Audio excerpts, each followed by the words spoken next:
Mwalimu alituambia kwamba hajapata matokeo muda mrefu. Tumesare nyingi. Mchezo wa leo lazima tutumie nguvu kubwa. Hii raundi ya pili lazima kila mchezo uko mbele yetu tushinde. Kwa hiyo tunamshukuru Mwenyezi Mungu, raundi ya pili mchezo wa kwanza tumepata matokeo, tutaendelea kupambana. Na Faisal, mwalimu jana alisema alipata ugumu kujiandaa na mchezo wa leo kwa sababu ilikuwa national team.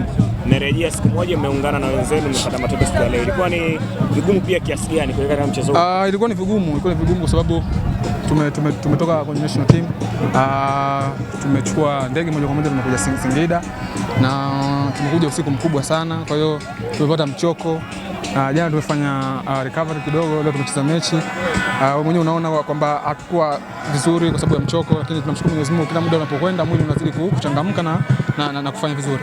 Na mwisho kabisa Faisal, mmekuwa na combination nzuri sana Idi Suleiman Nado katika msimu huu.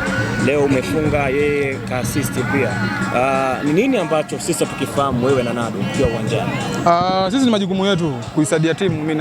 Sio mimi na Nado tu, ni wachezaji wote wa Azam FC. Ni majukumu yetu sisi kuipambania klabu ili kupata matokeo, hakuna kitu kingine.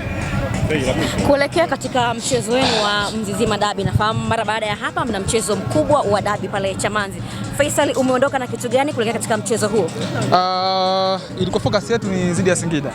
Kwa leo tumemaliza, tutarudi Dar es Salaam kujiandaa na mchezo zidi ya Simba, lakini tunajua mchezo utakuwa rahisi, mchezo utakuwa mgumu. Tutafuata maelekezo ya mwalimu ili kupata matokeo katika mchezo huu. Na mmewafunga Simba mara mbili kwenye michuano miwili tofauti, pengine hiyo inawapa ukakasi wote kwa sababu wapinzani wanaonekana kujipanga zaidi? Sisi kama wachezaji tutafuata plan ya mwalimu. Simba ni timu kubwa, wana wachezaji wakubwa, kwa hiyo sisi tutaenda kwa kuheshimu. Tutarudi katika uwanja wa mazoezi, tufuata mwalimu vile ambavyo yeye mwenyewe anavyotaka tucheze, tena kucheza.